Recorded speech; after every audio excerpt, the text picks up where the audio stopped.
башында эле жерде жок кезде Кудай сен үчүн кам көрүп койгон, жаратып сени ал мындай деди.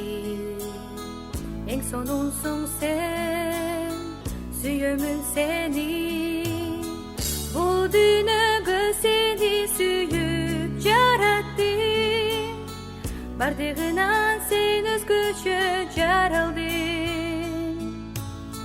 Сени көрүп сүйүм артып